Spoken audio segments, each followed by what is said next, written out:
for them.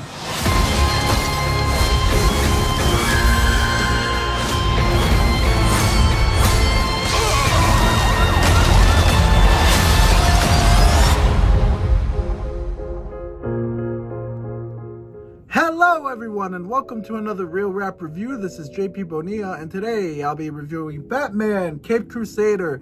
Recently came out on Prime Video, so let's talk about it. What did I like, what didn't I like, and how is it? So to start off, spoiler-free review. Second off, we have the man, the myth, the legend. Bruce Timm is back here for Batman Caped Crusader, and that for me is a plus. For those who don't know, this is the guy who created the original DC animated universe. He has made and been involved in series such as Batman the Animated Series, Superman the Animated Series, Batman Beyond, Justice League, and Justice League Unlimited. So this guy has a huge, amazing resume with a bunch of beloved animated shows. And along with that, we have executive producers Matt Reeves and J.J. Abrams. So it has a pretty big crew here. And now, with that said, how does this fare compared to Bruce Timm's past work? Well, I think it fares pretty well. I really enjoyed this show a lot. However, there are some flaws, some negatives that I will talk about in a few minutes. But I think for the most part, I really enjoyed this show. I'm going to talk about the positives first. So, positive number one, I really like the setting and time period that this show takes place in. This show presumably takes place in the 40s, and I really like the setting for it. It's a neo-noir setting. It fits Gotham and Batman so well. I really love that a lot. And the second thing I like, which will be controversial to some of you, is the Batman not appearing in this show as much and being more of a side character compared to Gotham as a whole. I would say Gotham City is the main character. Now that sounds weird because you're going to be like, how is a city the main character? Well, with this show, we see a lot of the characters and the city itself expanded upon, and we see really why Gotham needs a Batman, because we see how messed up of a city it is, how just there's so much crime and so many crazy things going on there that you'll see and be like, okay, yeah, the police can't handle this, so Batman really needs to be here, because even the cops are in on the crime too. You have a bunch of crook cops, just a lot of crime there, a lot of messed up things. So I really do like that it expands on the city as a whole, as well as the supporting characters. We see a lot of Renee Montoya, Barbara Gordon, and Gordon himself. So yeah, there is a lot of cool stuff here in regards to the supporting cast as well as the city as a whole. I also really like some of the story aspects. I like how they changed some of the characters and kind of expanded a little bit more on Batman's rogues gallery instead of just using the most popular ones. So we have Onomatopoeia and then Firebug, and we have some popular ones like Two-Face and Harley Quinn and the Penguin, except this time the Penguin is now a woman named Oswalda, which I found kind of funny. But yeah, overall, I think they did a really good job with the brand new character adaptations of those characters, as well as bringing in some lesser known ones. I also like that they brought back the original Clayface, so not the clay monster that everyone is used to, but the guy that is an actor and portrays different actors and whoever and gets their face and everything. That Clayface, that one is a cool Clayface, and I'm glad that one is adapted for this project here. And like I said, I think they did a great job, especially when you also have a Harley Quinn without the Joker. That's not a spoiler, that's in the trailer. Harley Quinn does not have a Joker in the show.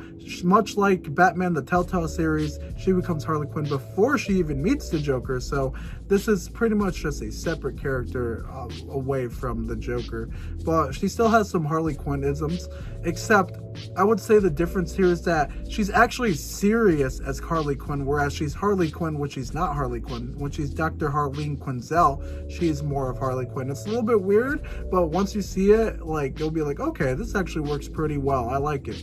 So yeah, that was some cool aspects I really liked. The story, like I said, I really enjoyed a lot of the story. And now let's go to the negatives. Now, as much as I really like the story, there are some episodes where I'm like, like, I will admit, the first episode for me, while I did like the penguin, I didn't really find the first episode that good. It was just kind of meh for me, but it's not awful or anything. It was just kind of uninteresting, boring a little. It was setting a tone, and I do understand that, but it just didn't hit for me until, I would say, the second or third episode.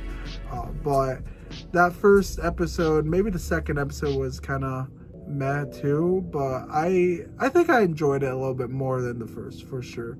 I would have to rewatch it to give you my true feelings on it, to be sure about it.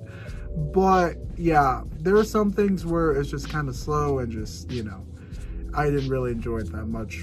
But then there's the vibe of the show, and I feel like, I don't want to say soulless because it's not soulless, but it doesn't have the same vibe that like a Batman the Animated Series would have, and maybe that's the issue. Maybe I'm comparing it to the original show, which is the greatest of all time animated show, but I feel like there's something missing in regards to like the vibe of this show.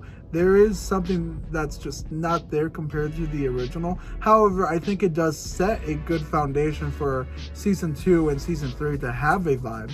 This feels like a little bit more of just, just a start off. And it pretty much is. I mean, you also have a Batman who is a little bit greener and is presumably younger, so it's not a Batman Year 1 story, but it's more like a Batman Year 2 story, which it's probably, just some corporate synergy with Matt Reeves over there. So since his Batman, it's also in Year 2. So I think there's, some stuff where I just didn't like it that much, the vibe.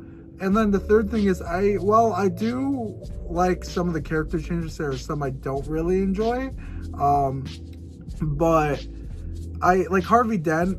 I liked him in the beginning, but when he gets, to his story as Two-Face, I'm not sure if I really buy the change that much. As much as I enjoyed the episodes a lot. I'm not gonna lie to you guys. I really did enjoy the Two-Face episodes, but when he changes to Two-Face, I just don't buy it as much as I did for, like his adaptations in The Dark Knight and the animated series. It just doesn't hit for me as well as it did in the past. And like I said, maybe it's because I'm comparing it too much to the original stuff, to the past stuff, but it just didn't hit for me as well. With that said, I don't think any of that really hurts the show. I still think this is a pretty strong show for the most part. I really am excited to see what they do in season 2. They set some things up for season 2 that is going to be pretty sick. So I do recommend that you guys watch the show. I think the character development in the show is pretty cool, especially with a green and unexperienced Batman who is presumably, like I said, in Year 2 and much younger, much like Robert Pattinson's Batman. So I think that for me, this show hit really well.